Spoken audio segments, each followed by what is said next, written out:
touched on the entrepreneurial bug and all the positives that come with entrepreneurship, but why don't you share a few things, say maybe the top 3 things that you're doing today that you had no expectation around having to do, and that ends up taking way more time than you imagined it taking.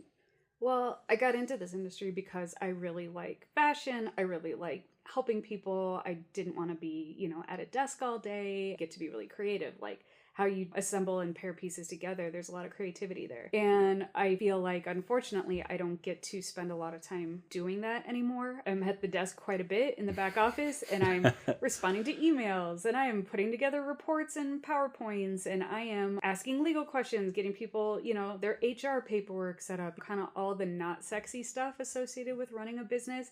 And I think I underestimated how much time I would be spending doing computer stuff. Yeah, and operational stuff. I mean, I'm a small business, I do have a bookkeeper that I outsource to. The day-to-day stuff, like I'm still, having to be in our P&Ls and things like that, and looking at the health of the business and paying bills, writing checks, sending out payroll information.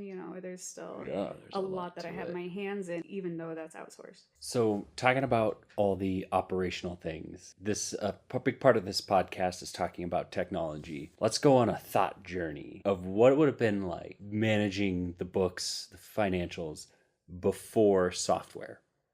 Where could you imagine?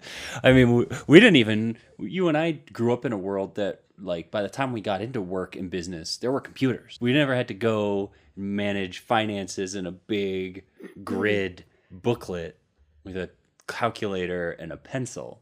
Right, yeah, no. We got to get in a thought time machine. Go on a real thought journey. Go on a journey now. Yeah. Because think about that difference. Well, yeah, my mom worked in administrative services for a lot of her professional career. And I remember her telling me one time about all of this, paperwork that she had done, either handwritten or typewriting at, some office she was doing admin for. And they had the windows open because they didn't have air conditioning. And she was talking about how, like, a gust of wind came through and blew a bunch of these papers out the window and onto the street. And, like, it's just stuff like that. It's like deleting a file on accident. Yeah, I guess you can think of it that way. But you could at least recover a paper on the street, but... Can you? Oh, man.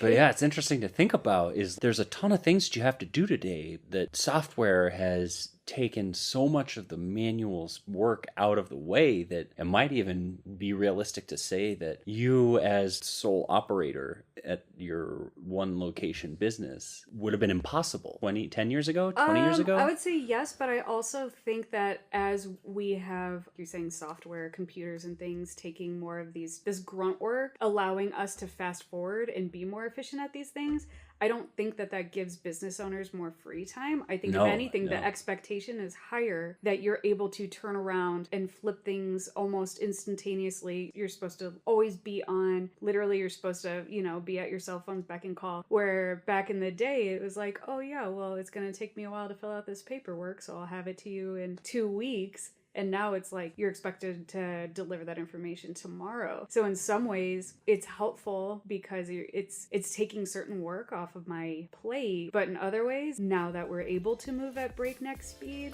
it's expected that you're constantly working at breakneck speed.